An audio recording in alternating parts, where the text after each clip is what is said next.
Você já sentiu a dor penetrante da traição? Aquele momento em que descobre que alguém em quem você confiava plenamente quebrou essa confiança, virou as costas para a sua lealdade ou usou seus segredos contra você. A Bíblia fala claramente sobre a traição e sobre como Deus responde quando outros o ferem profundamente. Em Salmos 55, versículos 12 a 13, Davi lamenta: Se fosse um inimigo que me insultasse, eu o suportaria. Se fosse alguém que me odeia que se levantasse contra mim, eu me esconderia dele. Mas foste tu, um homem igual a mim, meu companheiro, meu amigo íntimo. Essas palavras ressoam com a agonia particular que surge quando a traição vem de alguém próximo. Embora tenham sido escritas há milhares de anos, elas capturam uma experiência humana universal que continua a nos afetar profundamente hoje. Quando a traição atinge a nossa vida, pode parecer que a dor nunca vai desaparecer. Pode nublar nossa percepção do futuro e nos fazer questionar nossa capacidade de confiar novamente. No entanto, há esperança. A palavra de Deus nos mostra claramente que Ele vê cada traição, que entende a nossa dor e que tem um plano para curar nossos corações partidos e trazer justiça perfeita. Convidamos você a descobrir as verdades eternas sobre como Deus lida com aqueles que traem seus filhos e sobre como podemos encontrar liberdade e cura em meio à dor mais profunda. A traição é uma realidade humana tão antiga quanto a própria humanidade. Desde o Jardim do Éden, quando a serpente traiu a confiança de Eva com uma mentira astuta, até os relacionamentos complexos que navegamos hoje, a traição tem sido uma experiência universal que atravessa todas as culturas, épocas e circunstâncias. Mas o que exatamente é a traição de uma perspectiva espiritual? Em sua essência, a traição é uma violação de confiança que rompe o pacto implícito ou explícito entre as pessoas. É uma ruptura de lealdade, uma decepção que acontece justamente porque primeiro existia um vínculo de confiança. A Bíblia não ignora essa realidade dolorosa. Na verdade, está repleta de histórias de pessoas que experimentaram traições profundas. José traído pelos próprios irmãos, Davi traído por seu filho Absalão e o exemplo supremo, Jesus traído por Judas, um de seus discípulos mais próximos. Esses relatos não são meras histórias, são janelas para a compreensão de Deus acerca da traição e de sua resposta a ela. Quando somos traídos, o impacto emocional e espiritual pode ser devastador. A traição não fere apenas nossos sentimentos. Ela prejudica nossa capacidade de confiar, desestabiliza nosso senso de segurança e pode até mesmo abalar nossa fé. O rei Davi, conhecido como um homem segundo o coração de Deus, expressou vividamente o impacto da traição em numerosos salmos. Em Salmos 41, versículo 9, ele lamenta: Até o meu melhor amigo em quem eu confiava e que partilhava do meu pão, levantou contra mim o seu calcanhar. Esse grito da alma reflete a dor especial que surge quando aqueles mais próximos de nós nos traem. Por que Deus permite a traição em nossas vidas? Essa pergunta ecoa nos corações de crentes ao longo dos séculos. Embora não possamos fingir conhecer todos os propósitos de Deus, as Escrituras nos oferecem perspectivas que iluminam essa sombria experiência humana. A traição, como todas as formas de sofrimento em um mundo caído, é consequência do livre-arbítrio humano mal utilizado. Deus nos criou com liberdade de escolher entre o bem e o mal, entre a lealdade e a traição. Quando outros escolhem nos trair, estão exercendo essa liberdade de maneira destrutiva. Contudo, mesmo em meio à traição, podemos encontrar consolo em saber que Deus nunca é pego de surpresa. Ele vê cada ato de deslealdade antes que aconteça e, surpreendentemente, pode incorporá-lo em seu propósito maior para nossas vidas. Como veremos nas histórias bíblicas que exploraremos, Deus tem uma capacidade notável de transformar as traições mais dolorosas em veículos para nosso crescimento cura e testemunho. Mas não nos adiantemos. Para entender verdadeiramente como Deus trata aqueles que nos traem, primeiro devemos mergulhar em um dos relatos mais poderosos de traição e redenção nas Escrituras: a história de José. A história de José, que abrange vários capítulos do livro de Gênesis, talvez nos apresente o exemplo mais claro e comovente de como Deus responde à traição. Para apreciar completamente o impacto dessa narrativa, precisamos mergulhar nos detalhes emocionais e no contexto histórico que a cercam. José era o 11º filho de Jacó, nascido de sua amada esposa Raquel após anos de infertilidade. Desde o início, José ocupava um lugar especial no coração de seu pai, que demonstrou seu favoritismo, presenteando-o com uma túnica de várias cores. Gênesis 37, versículo 3, nos diz: Israel amava mais a José do que a todos os seus filhos, porque era filho da sua velhice, e fez para ele uma túnica de várias cores. Esse favoritismo paterno, embora compreensível, plantou sementes de ressentimento entre os irmãos de José. A situação se agravou quando José, com a inocência e talvez a imprudência da juventude, compartilhou com seus irmãos 2 sonhos que tivera. Nesses sonhos, sugeria-se claramente que, um dia, eles se curvariam diante dele. Gênesis 37, versículo 8, registra a reação dos irmãos. E seus irmãos lhe disseram: Tu vais, porventura, reinar sobre nós? Ou realmente nos governarás? E com isso, o odiaram ainda mais, por causa dos sonhos e das palavras dele. A tensão familiar atingiu o ponto crítico quando Jacó enviou José para visitar seus irmãos, que apacentavam os rebanhos longe de casa. Ao vê-lo de longe, reconhecível por sua túnica distinta, os irmãos conspiraram contra ele. Gênesis 37, versículos 19 e 20, registra o plano sinistro. E disseram uns aos outros: Lá vem o sonhador. Agora, pois, vinde e o matemos, e o lancemos numa destas cisternas, e diremos: Uma besta fera o devorou. Veremos, pois, o que será dos seus sonhos. Imagine o choque e o terror que José deve ter sentido quando seus próprios irmãos, aqueles com quem crescera, o agarraram violentamente, arrancaram sua preciosa túnica e o jogaram em uma cisterna vazia. Naquele momento de escuridão literal e figurativa, José experimentou uma das formas mais dolorosas de traição: a traição familiar. Mas a traição foi ainda mais profunda. Em vez de deixá-lo morrer na cisterna, seus irmãos decidiram vendê-lo como escravo a uma caravana de mercadores ismaelitas que passava por 20 peças de prata. Em seguida, para encobrir seu crime, eles mergulharam a túnica de José no sangue de um bode e a levaram a seu pai, permitindo que Jacó acreditasse que seu amado filho havia sido devorado por uma fera selvagem. A profundidade dessa traição é difícil de compreender. José perdeu tudo em um instante: sua família, sua liberdade, sua identidade, seu futuro promissor. Foi arrancado de seu lar e vendido como propriedade em uma terra estrangeira, tudo pelas mãos de quem deveria tê-lo protegido e amado. Se alguém tinha motivos para nutrir amargura e buscar vingança, era José. A narrativa bíblica não fornece um registro das reações emocionais imediatas de José. Não ouvimos seus gritos na cisterna, nem suas lágrimas enquanto era levado acorrentado para o Egito. Essa omissão é significativa, porque nos permite focar no que de fato sabemos. Como José respondeu à traição ao longo do tempo, e como Deus operou por meio dessas circunstâncias aparentemente trágicas. O que sabemos é que José manteve sua integridade no Egito. Vendido como escravo a Potifar, um oficial de Faraó, José trabalhou com tanta diligência e excelência que logo foi colocado à frente de toda a casa.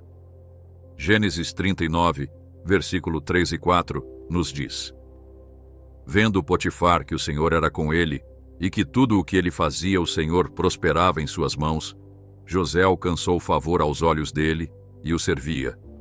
E Potifar o fez mordomo de sua casa e entregou em seu poder tudo o que tinha. Mesmo quando enfrentou uma segunda traição por parte da esposa de Potifar, que o acusou falsamente de tentativa de agressão, depois que ele rejeitou suas insinuações imorais, José manteve sua integridade. Embora essa injustiça o levasse à prisão, ele continuou honrando a Deus com sua atitude e ações. A história de José nos revela vários princípios espirituais importantes sobre como Deus lida com a traição. Primeiro, Deus não impede a traição. Embora pudesse ter intervindo para evitar que os irmãos de José o vendessem, Deus permitiu que esses eventos acontecessem. Isso nos lembra de que vivemos em um mundo caído, onde as pessoas exercem seu livre-arbítrio, às vezes de maneiras que nos ferem profundamente. Segundo, Deus permanece presente em meio à traição. Repetidamente, o texto bíblico enfatiza que o Senhor era com José, na casa de Potifar, na prisão e, por fim, no palácio de Faraó. A traição pode nos fazer sentir abandonados, mas a verdade espiritual é que Deus nunca nos abandona em nosso sofrimento. Terceiro, Deus tem o poder de redirecionar a traição para o seu propósito. O que os irmãos de José planejaram para o mal, Deus usou para um bem maior. Essa verdade é a pedra angular para entender a resposta de Deus à traição. E, finalmente, Deus pode nos dar a capacidade de perdoar até mesmo as traições mais graves. Como veremos mais adiante na história, José eventualmente perdoou seus irmãos, demonstrando uma transformação espiritual extraordinária, que só Deus pode realizar em um coração humano. Essa narrativa nos prepara para compreender um dos atributos fundamentais de Deus quando confrontado com a traição: sua justiça perfeita. Quando falamos sobre como Deus trata aqueles que traem seus filhos, devemos começar com uma verdade fundamental: Deus vê toda a traição. Em Hebreus 4, versículo 13, a Escritura nos lembra: E não há criatura alguma encoberta diante dele. Antes, todas as coisas estão nuas e patentes aos olhos daquele a quem temos de prestar contas. Esse versículo nos assegura que nenhum ato de traição, por mais secreto ou sutil que seja, escapa à atenção de Deus. Diferentemente dos seres humanos, que só podem ver ações externas e inferir motivos, Deus enxerga diretamente o coração. Ele conhece não apenas o que foi feito, mas por que foi feito. 1 Samuel 16, versículo 7, declara: O Senhor não vê como vê o homem, pois o homem olha para a aparência exterior, mas o Senhor olha para o coração. Essa capacidade divina de ver tanto a traição quanto as motivações por trás dela garante que sua justiça será perfeita, baseada em um conhecimento completo que nenhum juiz humano poderia ter. Essa onisciência divina traz grande consolo àqueles que foram traídos. Quando experimentamos traição, especialmente vinda de alguém próximo, muitas vezes surge um sentimento de invalidação. Duvidamos da nossa percepção, perguntamo-nos se exageramos e podemos até nos sentir culpados por estarmos feridos. Saber que Deus vê a verdade completa da situação valida nossa experiência e garante que não estamos sozinhos em nossa dor. No contexto da traição, um dos princípios espirituais mais importantes que Deus estabeleceu é o de semeadura e colheita.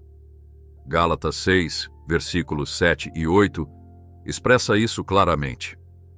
Não vos enganeis, de Deus não se zomba, pois tudo o que o homem semear, isso também ceifará, porque o que semeia na sua carne, da carne, ceifará a corrupção, mas o que semeia no Espírito, do Espírito, ceifará a vida eterna. Esse princípio nos assegura que as ações têm consequências e que aqueles que semeiam traição, eventualmente, colherão os frutos dessa sementeira. Esse princípio não se trata de vingança, mas de uma ordem moral estabelecida por Deus no universo.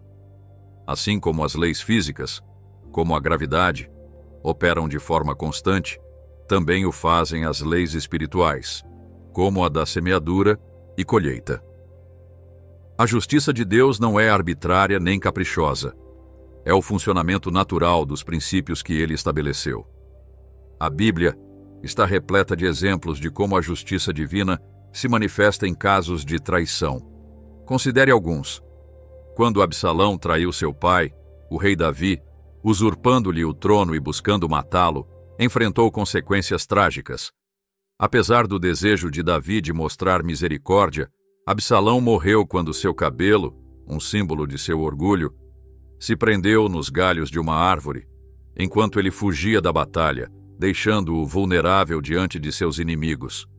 Quando Judas traiu Jesus por 30 moedas de prata, experimentou tal remorso que devolveu o dinheiro e depois tirou a própria vida, incapaz de conviver com a culpa de sua traição.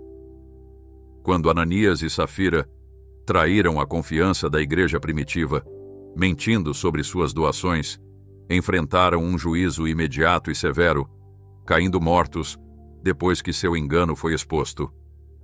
Esses exemplos podem parecer severos para nossa sensibilidade moderna, mas ilustram uma verdade importante. Deus leva a traição a sério, especialmente quando afeta seu povo e sua obra.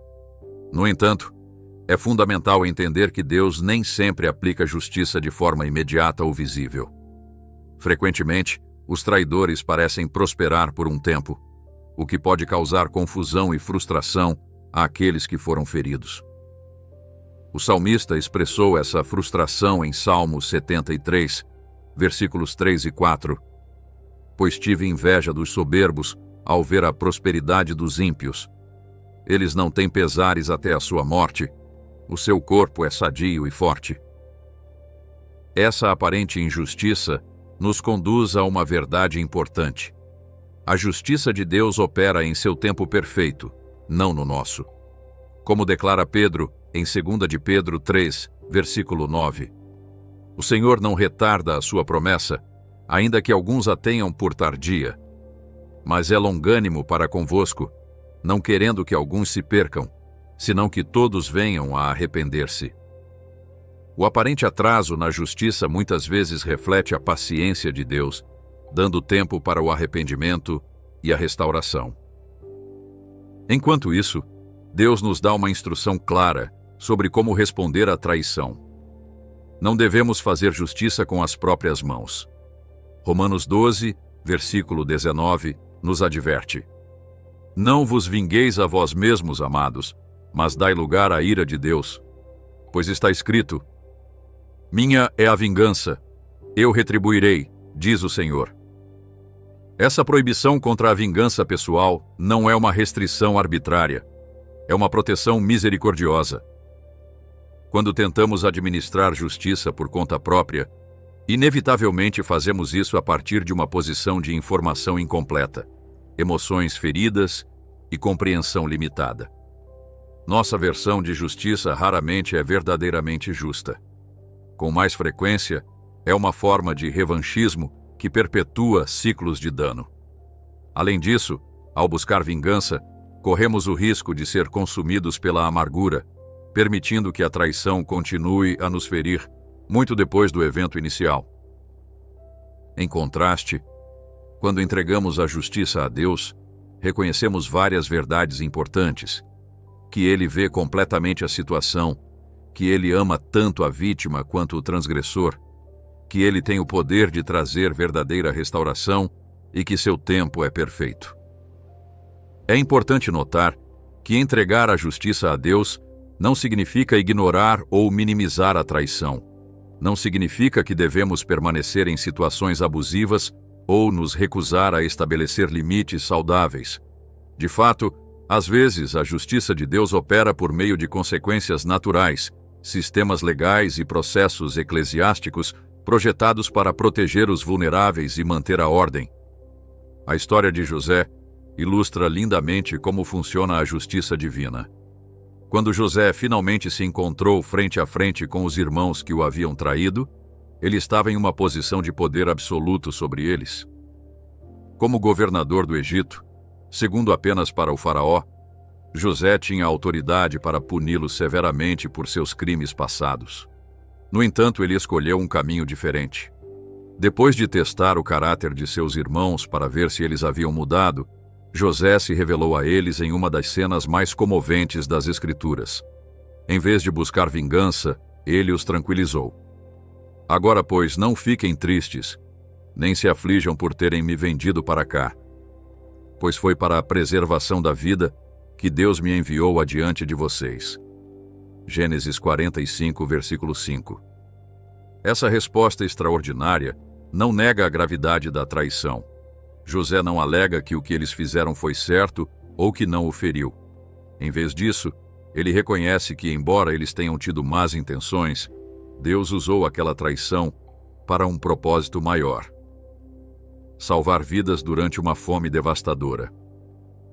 A atitude de José reflete uma compreensão profunda de como Deus administra a justiça, não apenas para punir o mal, mas para restaurar o que foi quebrado e redimir o que parecia irremediavelmente perdido. Essa compreensão nos conduz à surpreendente paradoxa que está no cerne da justiça divina, sua misericórdia perfeita. Quando consideramos como Deus responde à traição, encontramos uma fascinante contradição aparente. Sua justiça perfeita coexiste em harmonia com sua misericórdia ilimitada. Para nossa mente humana, justiça e misericórdia muitas vezes parecem mutuamente excludentes. Achamos que uma pessoa pode ser justa ou misericordiosa, mas dificilmente as duas coisas ao mesmo tempo. Entretanto, Deus reconcilia perfeitamente esses atributos aparentemente contraditórios. Em Salmos 85, versículo 10, o salmista proclama: encontraram-se a graça e a verdade, a justiça e a paz se beijaram. Essa linda metáfora capta a realidade assombrosa de que, em Deus, a justiça e a misericórdia não estão em conflito. Elas se abraçam. A justiça de Deus nunca é sem misericórdia, e sua misericórdia nunca é sem justiça.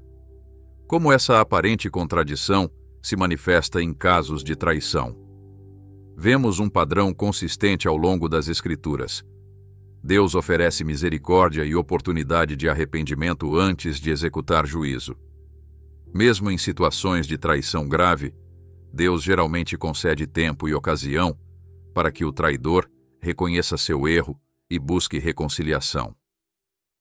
Isso nos leva a uma discrepância importante que muitas vezes experimentamos: o descompasso entre o tempo de Deus e nossas expectativas. Quando somos traídos, desejamos naturalmente uma justiça imediata. Queremos que o traidor seja rapidamente exposto, que reconheça o dano causado e que enfrente consequências apropriadas. Quando isso não acontece no nosso cronograma preferido, podemos cair em desespero ou cinismo. No entanto, a Bíblia nos lembra repetidamente que o tempo de Deus é diferente do nosso. Como declara o Salmo 90, versículo 4: pois 1000 anos aos teus olhos são como o dia de ontem que se foi, e como a vigília da noite. O que nos parece um atraso interminável na justiça é apenas um momento na eternidade de Deus. Essa diferença de perspectiva temporal tem um propósito. 2 de Pedro 3, versículo 9, nos lembra: o Senhor não retarda a sua promessa, ainda que alguns a considerem demorada. Ele é paciente com vocês, não querendo que ninguém pereça, mas que todos cheguem ao arrependimento. O aparente atraso na justiça muitas vezes reflete a paciência de Deus, concedendo tempo para o arrependimento genuíno e a possibilidade de restauração. A vida do rei Davi fornece um estudo de caso fascinante sobre como Deus responde à traição ao longo do tempo. Davi experimentou traição de múltiplos lados: do rei Saul, a quem havia servido fielmente, de seu conselheiro Aitofel, e talvez mais dolorosamente, de seu próprio filho Absalão. A resposta de Jesus à traição que sofreu também é reveladora. No momento de sua prisão, Jesus se dirige a Judas dizendo: Amigo, para que vieste? Mateus 26, versículo 50. A palavra amigo aqui é significativa. Mesmo no ato de traição, Jesus estende dignidade e oportunidade de arrependimento. Mais assombroso ainda é que na cruz, horas depois da traição, Jesus ora: Pai, perdoa-lhes, pois não sabem o que fazem. Lucas 23, versículo 34. Embora essa oração se refira principalmente aos soldados que o crucificaram, ela reflete sua atitude geral para com todos os envolvidos em seu sofrimento, incluindo Judas.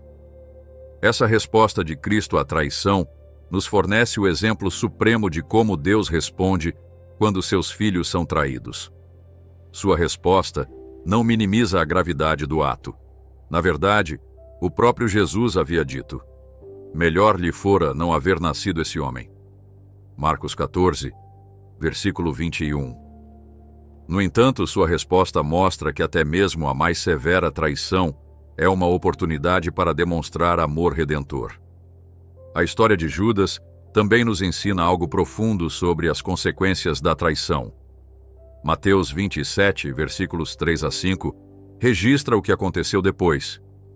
Então Judas, que o traíra, vendo que Jesus fora condenado, trouxe arrependido as 30 moedas de prata aos principais sacerdotes e aos anciãos, dizendo: Pequei, traindo sangue inocente, e atirando para o templo as moedas de prata, retirou-se e foi-se enforcar. Esse desfecho trágico ilustra uma verdade dolorosa. A traição muitas vezes fere mais profundamente o traidor do que o traído. Judas não conseguiu viver com o que fizera. O remorso, diferente do verdadeiro arrependimento que busca restauração, o consumiu a ponto de tirar sua própria vida. O que podemos aprender com a traição de Cristo que se aplica às nossas próprias experiências? Primeiro, a traição não é aleatória nem pega Deus de surpresa. Assim como a traição de Judas foi prevista e profetizada, Deus conhece as traições que enfrentaremos na vida. Em Salmo 139, versículos 1 a 4, Davi reconhece: Senhor, Tu me sondaste e me conheces.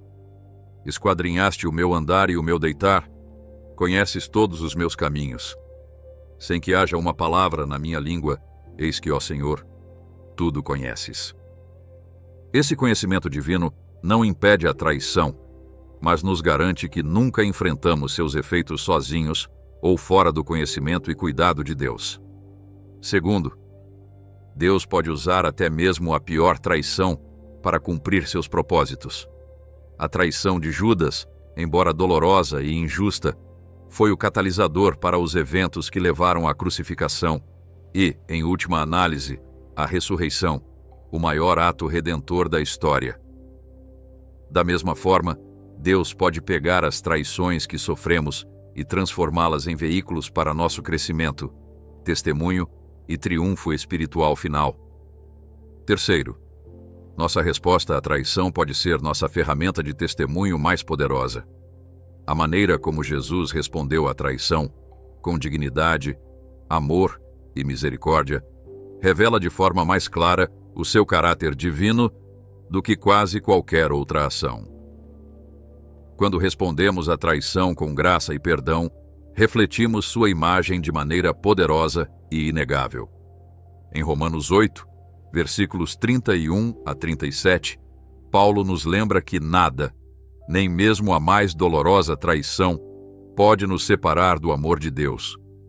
Que diremos, pois, à vista destas coisas? Se Deus é por nós, quem será contra nós? Aquele que não poupou o seu próprio filho, antes, por todos nós o entregou, porventura não nos dará graciosamente com ele todas as coisas? Quem nos separará do amor de Cristo? Será tribulação, ou angústia, ou perseguição, ou fome, ou nudez, ou perigo, ou espada? Mas em todas estas coisas, somos mais que vencedores, por meio daquele que nos amou. Essa promessa não significa que a traição não doa, ou que seus efeitos não sejam reais, significa que, mesmo em nossa dor mais profunda, podemos encontrar consolo na certeza de que o amor de Deus permanece constante e que seu propósito final prevalecerá. A história de Cristo traído se conecta a nossas próprias experiências de maneira profundamente pessoal. Quando somos traídos, não estamos passando por algo que nosso Salvador não tenha experimentado. Hebreus 4, versículo 15 nos lembra: porque não temos sumo sacerdote que não possa compadecer-se das nossas fraquezas. Antes, foi ele tentado em todas as coisas, à nossa semelhança, mas sem pecado. Esse conhecimento traz um consolo quase indescritível. O Deus a quem adoramos não está distante de nossa dor. Ele mesmo a experimentou. E mais do que isso, ele nos mostrou como atravessá-la com dignidade, propósito e esperança. A traição de Cristo também transformou o significado da própria traição. O que Judas intentou para o mal, Deus usou para o maior ato de redenção da história. A cruz, resultado direto da traição, tornou-se o símbolo supremo do amor sacrificial e da vitória sobre o mal. Dessa forma, Deus não apenas responde à traição, ele a reimagina completamente, transformando-a de um fim trágico em um novo começo. Esse poder transformador está disponível para nós quando enfrentamos a traição. Não precisamos ser definidos pelas ações daqueles que nos traíram. Em vez disso, podemos permitir que Deus redefina nossa experiência, convertendo-a em um testemunho de sua graça e em uma demonstração de seu poder redentor. Cristo traído nos mostra que o poder transformador de Deus é maior que o poder destrutivo da traição. Como declara 2 Coríntios 4, versículos 8 a 10. Em tudo somos atribulados, porém não angustiados. Perplexos, porém não desanimados. Perseguidos, porém não abandonados. Abatidos, porém não destruídos. Levando sempre no corpo o morrer de Jesus, para que também a vida de Jesus se manifeste em nosso corpo. Mesmo enquanto exploramos como Deus responde à traição por meio de sua justiça perfeita e de sua misericórdia transformadora, precisamos abordar um dos ensinamentos mais desafiadores de Cristo: o chamado ao perdão. Em Mateus 6, versículos 14 e 15, Jesus declara: pois se perdoardes aos homens as suas ofensas, também vosso Pai Celestial vos perdoará. Se, porém, não perdoardes aos homens, tampouco vosso Pai vos perdoará as vossas ofensas. Essas palavras podem parecer duras, especialmente para aqueles que sofreram traições profundas e dolorosas. No entanto, elas refletem uma verdade fundamental sobre a economia espiritual de Deus. O perdão não é opcional no caminho de Cristo, é essencial. É importante compreender que perdão não é uma emoção, mas uma decisão, um ato de vontade que escolhe liberar o ofensor da dívida emocional que sentimos que ele nos deve. Não depende de o traidor merecer, ou mesmo de ele pedir perdão. Como disse Louis B. Smedes, perdoar é libertar um prisioneiro e descobrir que o prisioneiro era você. Mas também precisamos reconhecer que o perdão é um processo, não um evento único. Especialmente em casos de traição profunda, o perdão pode ocorrer em camadas, exigindo tempo e, muitas vezes, assistência divina para ser concluído. O teólogo Dietrich Bonhoeffer, que experimentou traição durante o regime nazista, escreveu: o perdão é a resposta cristã definitiva ao problema do mal. Quando Jesus nos chama a perdoar, ele não está minimizando nossa dor ou desculpando o comportamento do traidor. Em vez disso, ele está nos convidando a participar do mesmo tipo de amor redentor que ele demonstrou na cruz. Ele nos oferece um caminho para a liberdade pessoal e espiritual que não pode ser encontrado por meio do ressentimento ou da vingança. Esse processo de perdão nos traz de volta ao ponto em que começamos, a história de José. Em talvez um dos atos mais extraordinários de perdão registrados nas Escrituras, José não apenas perdoou os irmãos que o haviam traído e vendido como escravo, mas também os acolheu novamente em sua vida e lhes forneceu sustento durante uma fome devastadora. Em Gênesis 50, versículos 19 a 21, depois que seu pai Jacó morreu e seus irmãos temiam represálias, José os tranquilizou. Não temais, acaso estou eu em lugar de Deus? Vós bem intentastes mal contra mim, porém Deus o intentou para bem, a fim de que fosse preservada a vida de muita gente. Agora, pois, não temais. Eu vos sustentarei a vós e a vossos filhos. Essa resposta ilustra a maturidade espiritual que José alcançara ao longo de anos, processando sua experiência de traição. Ele reconhece várias verdades fundamentais. Primeiro, que a vingança não cabe a ele. Acaso estou eu em lugar de Deus? Segundo, que Deus pode redirecionar até mesmo a pior traição para seu propósito bom e soberano. E terceiro, que o perdão pode abrir a porta para um futuro restaurado, até mesmo com aqueles que nos causaram um grande mal. O exemplo de José é inspirador, precisamente porque seu trauma foi real e severo. Ele foi traído por sua própria família, vendido como escravo, falsamente acusado e injustamente preso por anos. Não foram ofensas leves, que pudessem ser facilmente descartadas ou minimizadas. No entanto, com o tempo e por meio da intervenção divina, José chegou a um lugar em que pôde enxergar além da dor em direção a um propósito maior. Esse processo não aconteceu da noite para o dia. Quando José se revelou a seus irmãos pela primeira vez em Gênesis 45, já haviam se passado mais de 20 anos desde sua traição. Durante esse tempo, José experimentou o cuidado providencial de Deus em circunstâncias extremamente difíceis. Ele viu como Deus usou até mesmo suas provações mais sombrias para prepará-lo para um propósito importante. Essa perspectiva transformada permitiu a José ver a traição através de uma lente diferente. Ele não minimizou o que seus irmãos haviam feito. De fato, quando se revelou a eles, lembrou-os diretamente.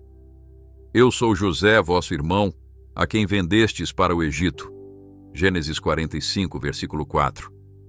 Mas foi capaz de enxergar além daquela ação até o propósito redentor de Deus. A história de José nos oferece várias lições sobre o processo do perdão. Primeiro, o perdão verdadeiro requer honestidade sobre o dano causado. José não fingiu que o que seus irmãos fizeram estava certo ou que não o machucou. Ele nomeou claramente a ofensa. A quem vendestes para o Egito? O perdão não é negação. Começa com o reconhecimento honesto da ferida. Segundo, o perdão é facilitado por uma perspectiva mais ampla. A capacidade de José para perdoar estava ligada à sua capacidade de ver a mão soberana de Deus operando até mesmo em seu sofrimento. Como ele declarou: Deus me enviou adiante de vós para conservar vossa sucessão na terra e para vos salvar a vida por meio de grande livramento. Gênesis 45, versículo 7. E terceiro, o perdão pode abrir a porta para uma relação restaurada, mas isso nem sempre é imediato ou garantido. José testou seus irmãos ao longo do tempo, avaliando se eles haviam realmente mudado antes de confiar plenamente neles. O perdão é incondicional, mas a reconciliação é condicional, dependendo de arrependimento genuíno e mudança demonstrada.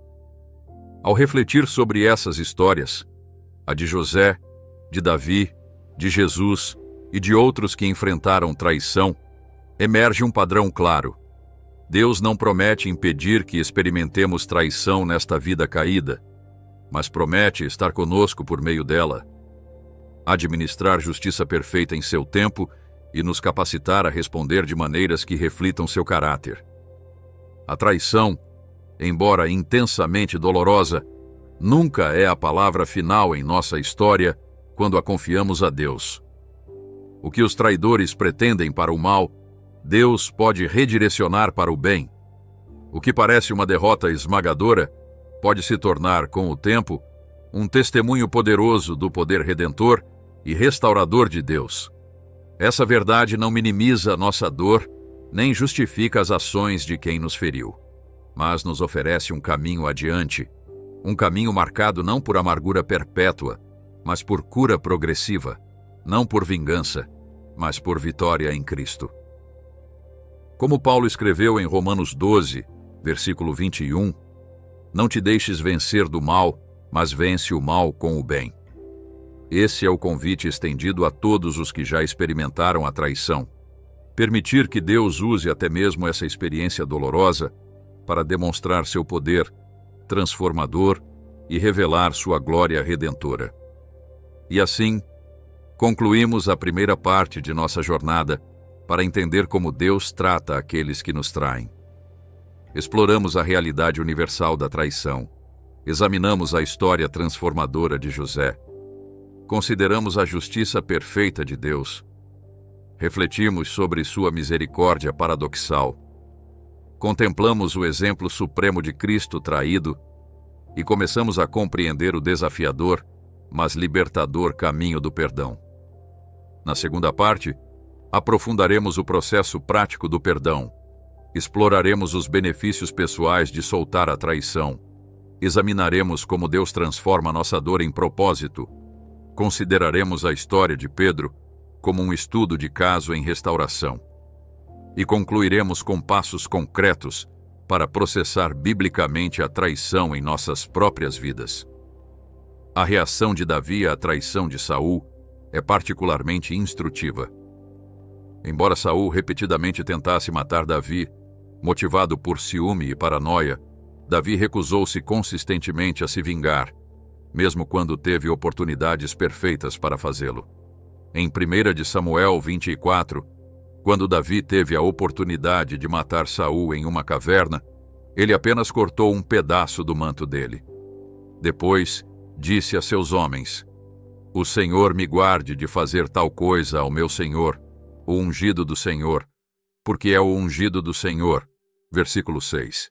Essa resposta extraordinária revela o entendimento de Davi de que a justiça pertence a Deus, não a ele. Ele reconheceu que, mesmo em meio a uma traição flagrante, não era seu lugar usurpar o tempo de Deus ou seus métodos de administrar justiça. Davi esperou pacientemente, permitindo que Deus determinasse como e quando Saul enfrentaria as consequências de suas ações. A história de Absalão oferece outra perspectiva. Quando o filho de Davi organizou um golpe, Davi foi forçado a fugir para salvar a própria vida. No entanto, mesmo enquanto enviava tropas para se defender do exército de Absalão, Davi deu instruções específicas.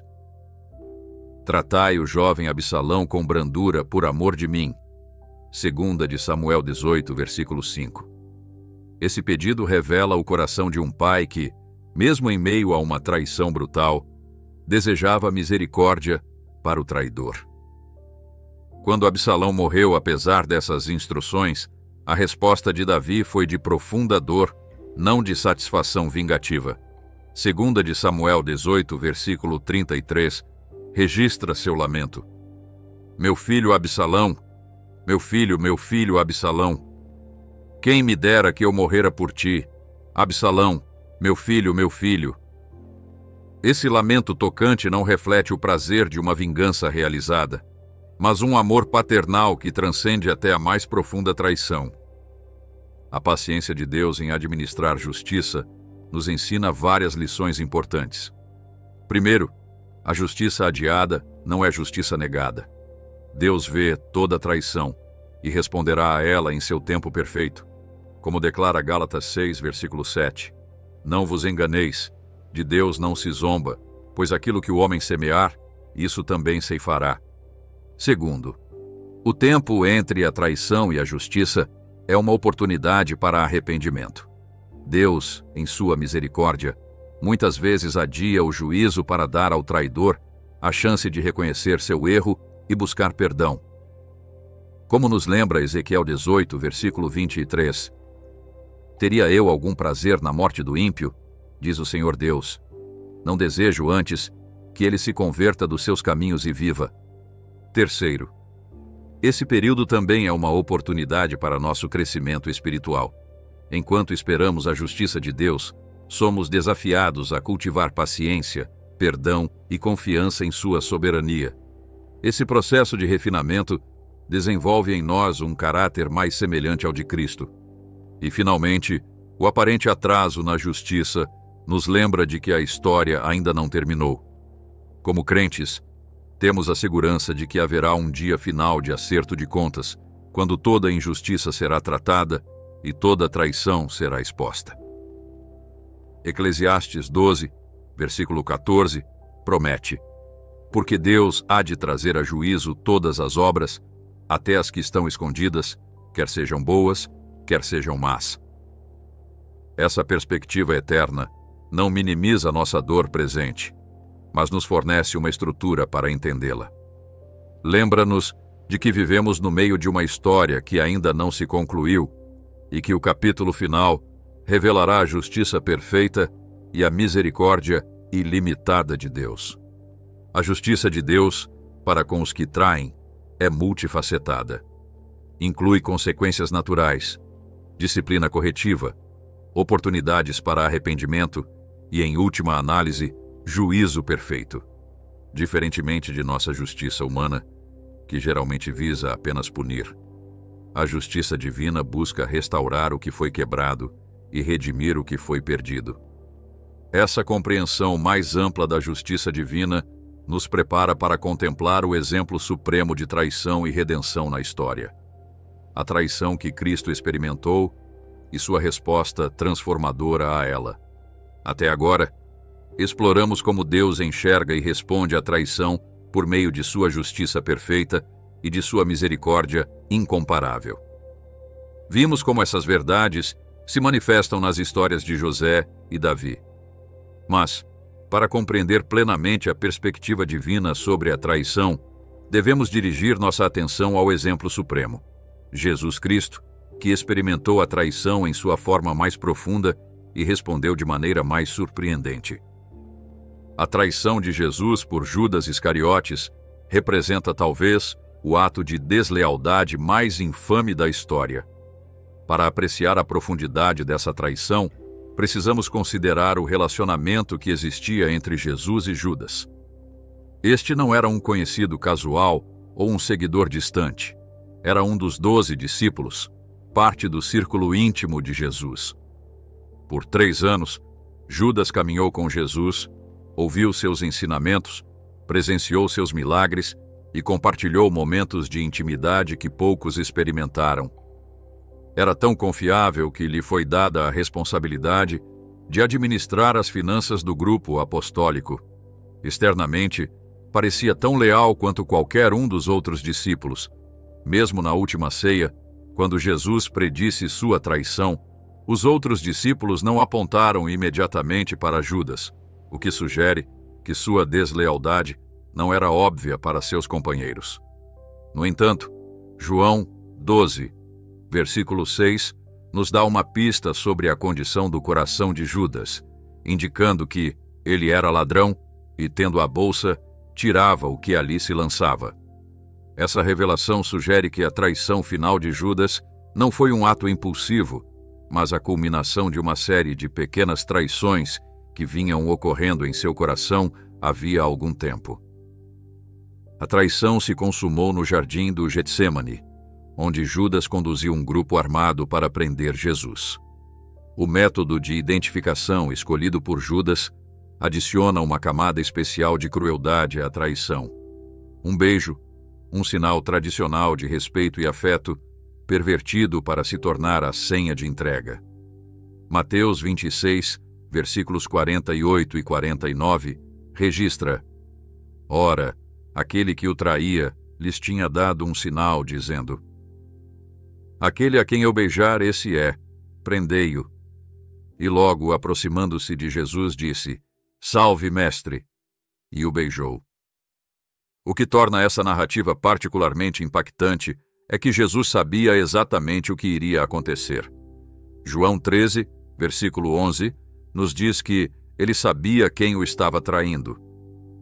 Diferentemente de nós, que muitas vezes somos pegos de surpresa pela traição, Jesus entrou nesse relacionamento sabendo perfeitamente como terminaria. Ainda assim, escolheu incluir Judas entre seus discípulos, compartilhar refeições com ele, ensiná-lo e tratá-lo com dignidade até o fim. O perdão representa um dos mandamentos mais desafiadores em toda a Escritura.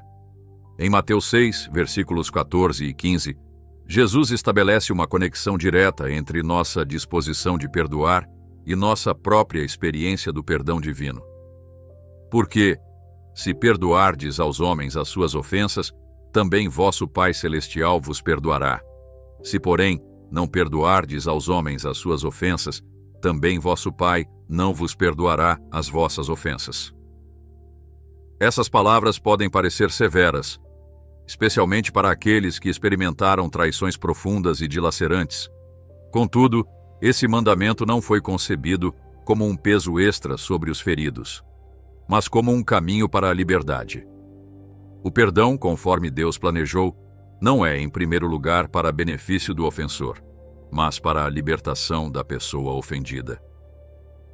Como Corrie ten Boom, que perdoou seus captores nazistas, disse de forma marcante: perdoar é libertar um prisioneiro e descobrir que esse prisioneiro era você. É fundamental entender que perdão bíblico não é o mesmo que reconciliação automática ou ausência de consequências. Tampouco significa esquecer o que aconteceu ou fingir que a traição nunca ocorreu. O perdão é uma decisão espiritual de liberar o ofensor da nossa justiça pessoal, entregando-o em vez disso à justiça perfeita de Deus. Louis B. Smeds, que escreveu amplamente sobre o perdão, o descreve como uma cirurgia do coração, sugerindo que é um processo profundo e às vezes doloroso, mas necessário para a cura. O processo de perdão normalmente inclui várias etapas, observáveis tanto em exemplos bíblicos quanto em experiências contemporâneas. A primeira etapa do perdão é o reconhecimento honesto do dano causado. Não podemos perdoar genuinamente aquilo que não enfrentamos honestamente. Esse passo implica nomear a traição sem minimizá-la ou exagerá-la. Na história de José, vemos esse reconhecimento quando ele identifica claramente o que seus irmãos fizeram.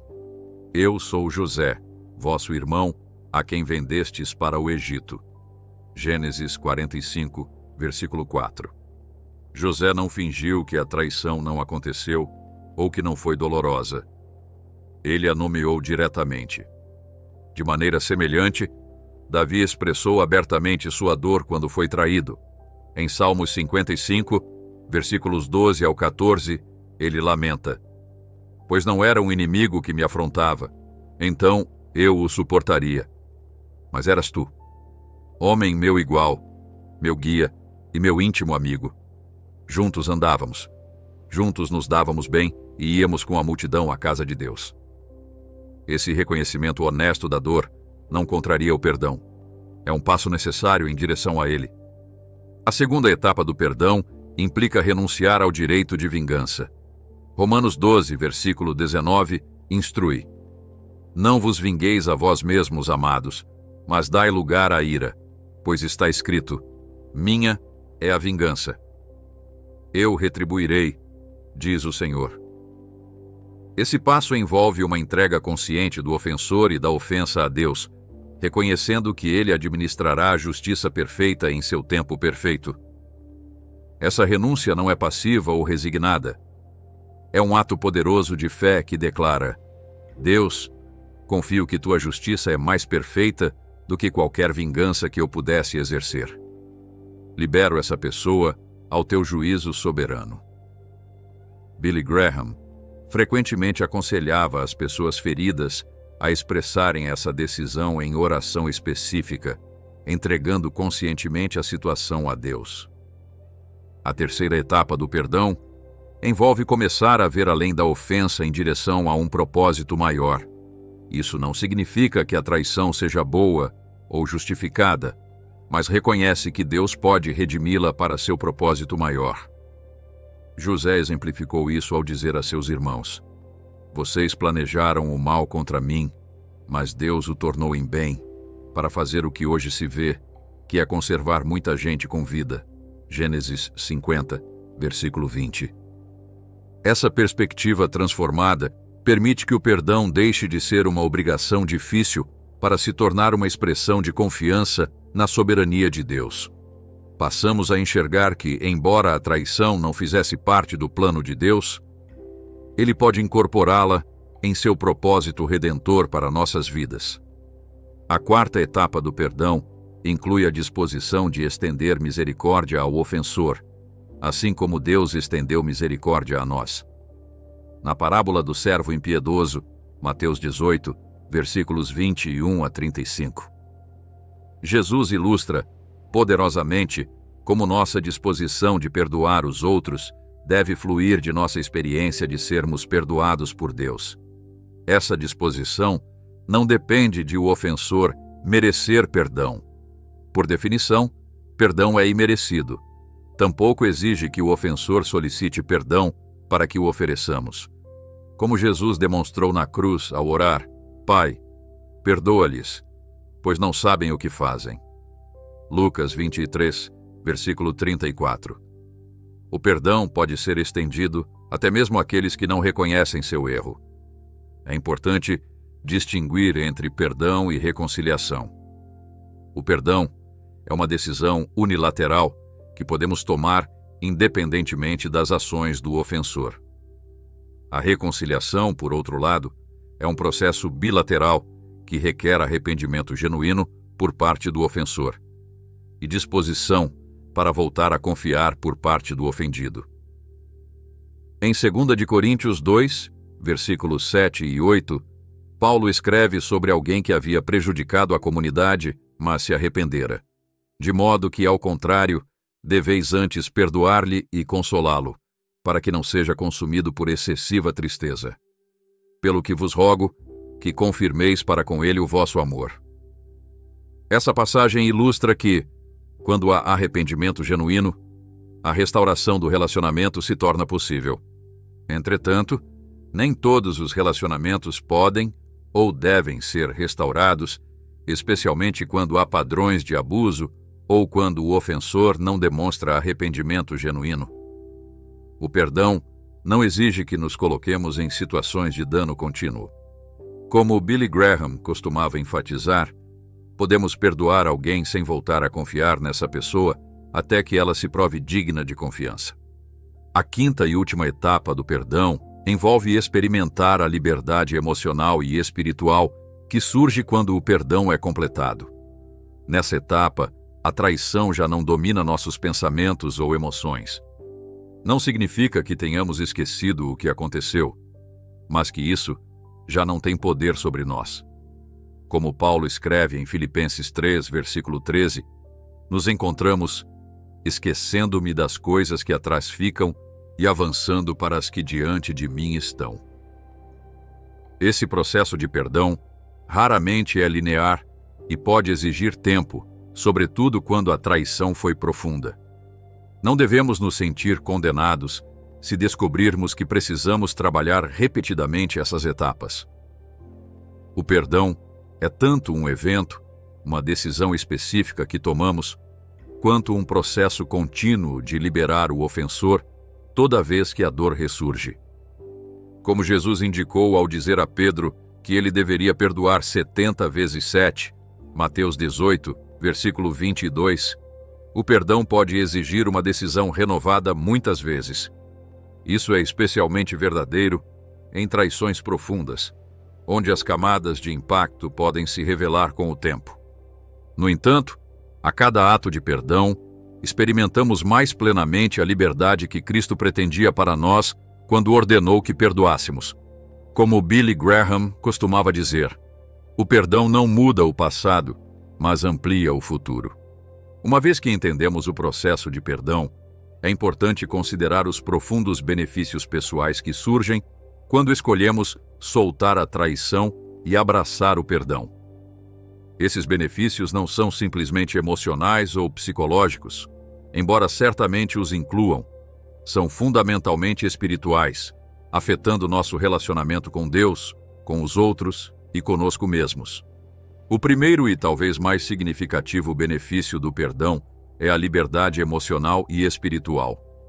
Quando nos apegamos à traição, ensaiando-a repetidamente em nossas mentes, alimentando o ressentimento, imaginando cenários de vingança, nos tornamos prisioneiros desse evento. A traição passada continua a controlar nosso presente e a nublar nosso futuro.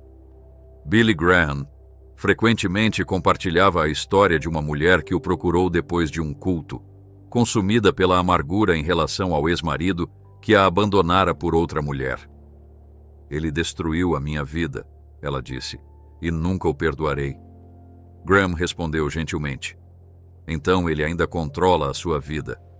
Ao recusar-se a perdoá-lo, você está permitindo que ele continue a feri-la todos os dias. O perdão não é para benefício dele, é para o seu." Essa sabedoria reflete uma verdade profunda. A recusa em perdoar mantém a ferida aberta. Como alguém que arranca repetidamente uma casca, impedindo a ferida de cicatrizar, a recusa em perdoar evita que alcancemos cura completa. Em contraste, quando escolhemos perdoar, iniciamos uma jornada rumo à liberdade, na qual não estamos mais acorrentados ao traidor ou ao ato de traição. O segundo benefício significativo do perdão é a restauração do nosso próprio relacionamento com Deus. Jesus estabeleceu uma conexão direta entre nossa disposição de perdoar e nossa experiência do perdão divino na oração que ensinou a seus discípulos. "E perdoa-nos as nossas dívidas, assim como nós perdoamos aos nossos devedores." Mateus 6, versículo 12. Quando nos recusamos a perdoar, erguemos uma barreira em nossa comunhão com Deus. Não é que Deus retire seu amor de nós, mas nossa própria resistência a estender graça a outros inibe nossa capacidade de receber plenamente sua graça para nós. Como Billy Graham costumava observar, quando cerramos o punho em ira contra alguém, não podemos ao mesmo tempo abrir a mão para receber de Deus. A parábola do servo impiedoso em Mateus 18 ilustra vividamente esse princípio. Um servo que havia sido perdoado de uma dívida enorme se recusou a perdoar uma dívida muito menor que outro servo lhe devia. Como resultado, ele perdeu o benefício do perdão que já lhe havia sido concedido. Esse poderoso exemplo nos lembra de que manter um coração não perdoador, enquanto buscamos o perdão de Deus, é fundamentalmente contraditório. O terceiro benefício do perdão é a libertação da toxicidade da amargura. Hebreus 12, versículo 15, adverte: "Tendo cuidado de que ninguém se prive da graça de Deus e de que nenhuma raiz de amargura, brotando, vos perturbe, e por meio dela, muitos sejam contaminados." A amargura nunca permanece contida. Como uma raiz venenosa, ela cresce e se espalha, contaminando por fim todas as áreas de nossa vida. Contamina nossos outros relacionamentos, distorce nossa percepção, prejudica nossa saúde física e emocional e obscurece nossa visão espiritual. Billy Graham observou: "Nutrir amargura contra alguém é como beber veneno e esperar que a outra pessoa morra." Pesquisas médicas modernas confirmam a sabedoria bíblica sobre os efeitos da amargura não resolvida.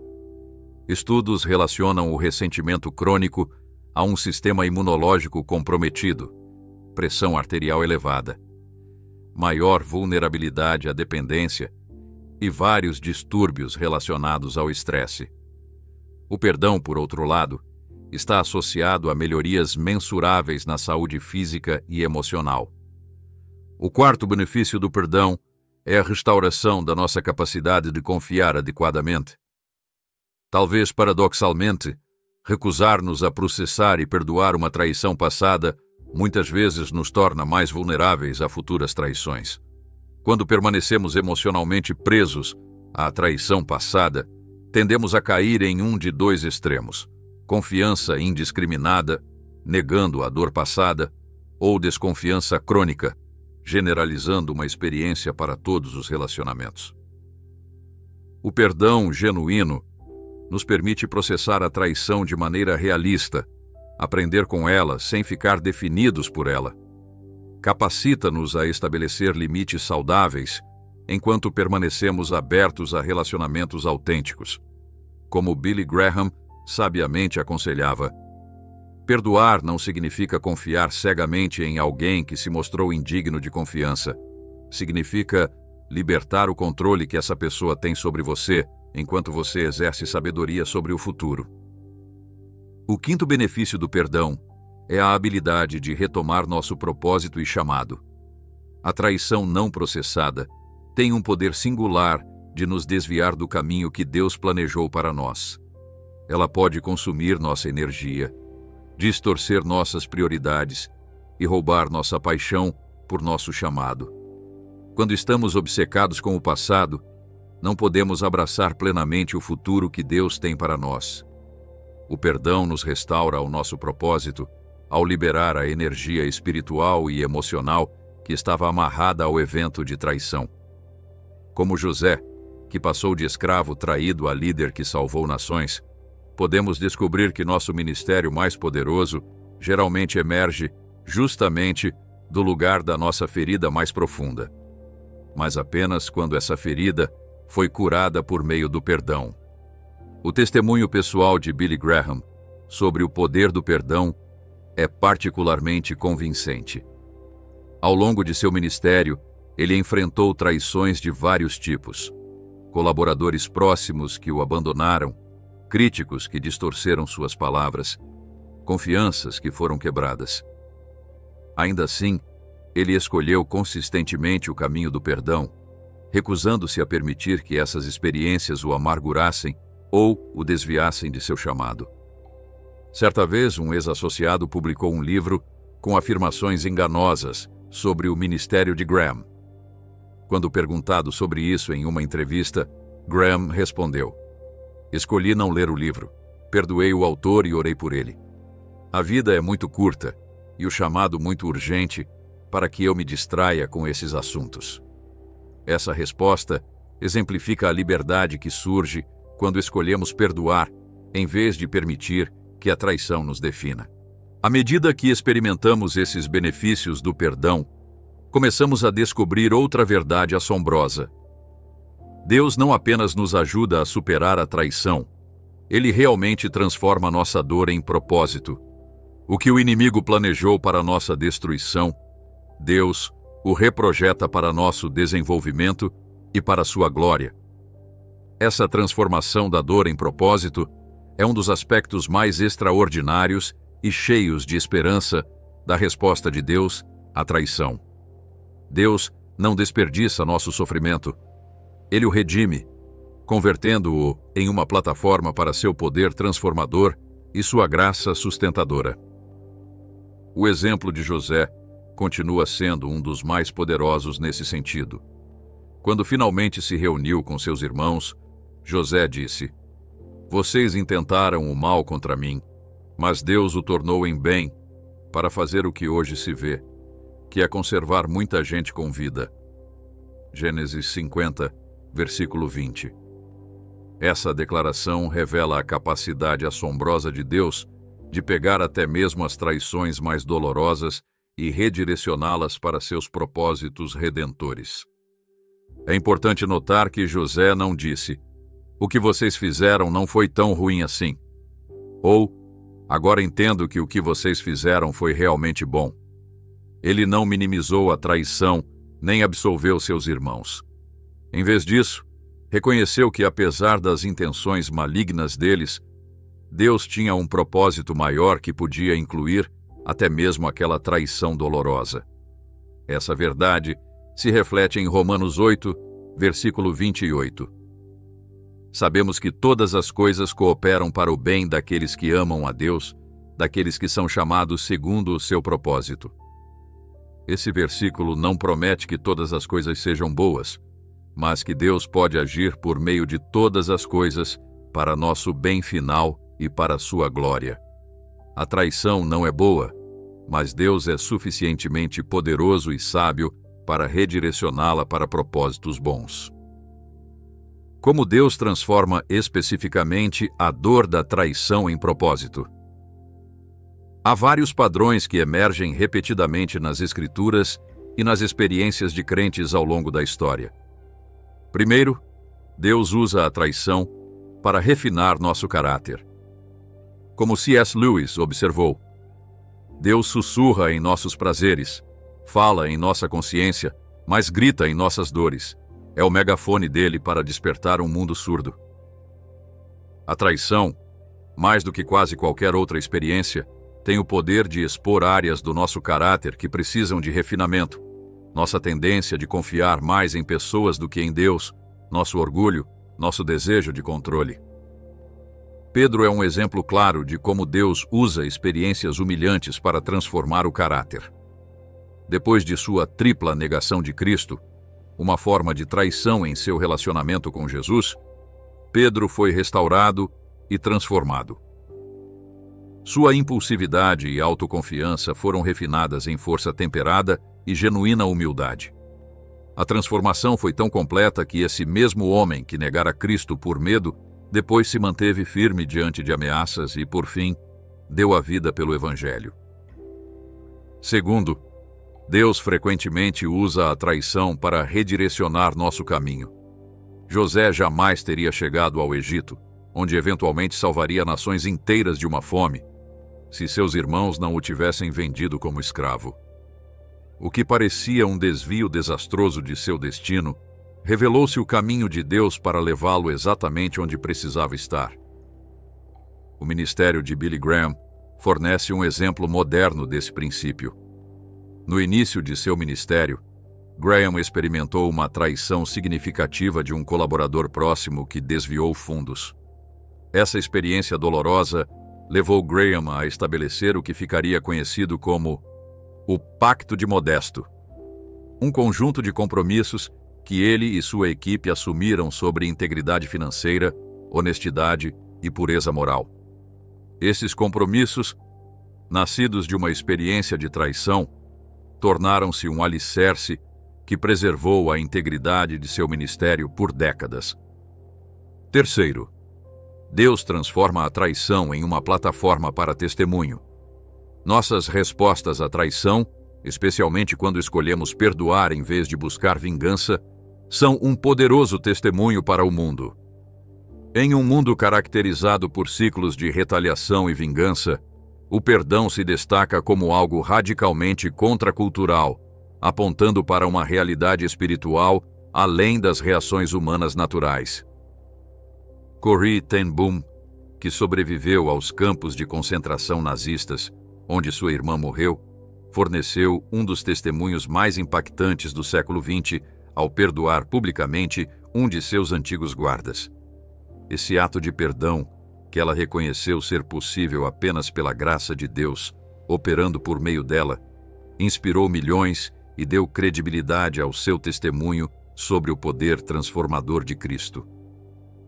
Quarto, Deus usa nossas experiências de traição e recuperação para nos capacitar a ministrar a outros. 2 Coríntios 1, versículos 3 e 4, nos lembra: Bendito seja o Deus e Pai de nosso Senhor Jesus Cristo, o Pai das misericórdias e Deus de toda consolação, que nos consola em toda a nossa tribulação, para que também possamos consolar os que estiverem em qualquer tribulação, com a consolação com que nós mesmos somos consolados por Deus.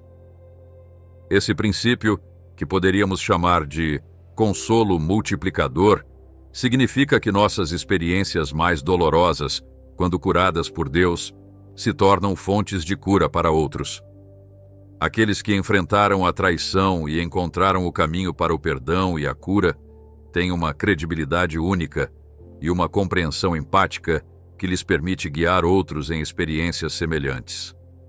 Billy Graham observou: algumas das pessoas mais eficazes no ministério de aconselhamento são aquelas que passaram por feridas profundas e encontraram a cura de Deus. Suas cicatrizes, mais do que suas credenciais acadêmicas, são o que estabelece sua credibilidade com aqueles que sofrem. Finalmente, Deus usa a traição para aprofundar nossa dependência dele. Quando aqueles em quem confiamos falham conosco, especialmente quando falham de maneira devastadora, somos forçados a reavaliar onde temos depositado nossa confiança. A traição humana, embora dolorosa, pode ser o catalisador que nos move de uma fé superficial, baseada em circunstâncias favoráveis, a uma fé profunda, arraigada no caráter imutável de Deus. Davi expressou esse princípio em Salmo 146, versículos 3 a 5. Não confieis em príncipes, nem em filhos de homens, em quem não há salvação. Bem-aventurado aquele que tem o Deus de Jacó por seu auxílio, cuja esperança está no Senhor seu Deus. Essa advertência contra colocar nossa confiança definitiva em seres humanos não é um chamado ao cinismo, mas um convite a uma confiança mais profunda naquele que jamais nos trairá. Essa transformação da dor em propósito não ocorre automaticamente. Exige nossa cooperação com Deus por meio de decisões específicas. A decisão de lhe entregar nossa experiência de traição, a decisão de perdoar, a decisão de permanecer abertos à sua obra redentora em meio à nossa dor. Como Billy Graham frequentemente assinalava, Deus pode usar nossas feridas mais profundas para seu propósito mais grandioso, mas precisamos lhe entregar as feridas antes que ele possa transformá-las. À medida que cooperamos com Deus nesse processo, gradualmente experimentamos a verdade de Isaías 61, versículo 3. A ordenar a respeito dos que choram em Sião, que se lhes dê uma coroa em vez de cinzas, óleo de alegria em vez de pranto, veste de louvor em vez de espírito angustiado. Essa transformação de cinzas em beleza não nega a realidade do fogo que produziu as cinzas. Antes, testifica do poder redentor de um Deus que pode criar beleza, mesmo das cinzas da traição. Quando permitimos que Deus transforme nossa dor em propósito, descobrimos uma verdade profunda. A traição não tem a palavra final em nossa história. O que o inimigo intentou para destruição, Deus redireciona para desenvolvimento. O que parecia ser um ponto final, torna-se um ponto de virada.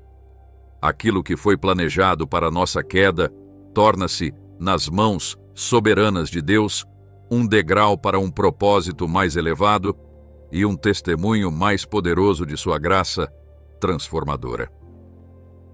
Para concluir nosso estudo sobre como Deus lida com aqueles que nos traem, retornamos à verdade essencial que apresentamos no início, a de que Deus vê cada traição, entende nossa dor e tem um plano para curar nossos corações e trazer justiça perfeita. Essa verdade nos oferece consolo em nossos momentos mais sombrios, orientação para nossas decisões mais difíceis e esperança quando o perdão parece impossível. A trajetória que traçamos, desde a realidade universal da traição até a transformação divina de nossa dor em propósito, nos assegura que, embora a traição seja uma parte inevitável da vida em um mundo caído, ela nunca terá a palavra final para aqueles que confiam em Deus.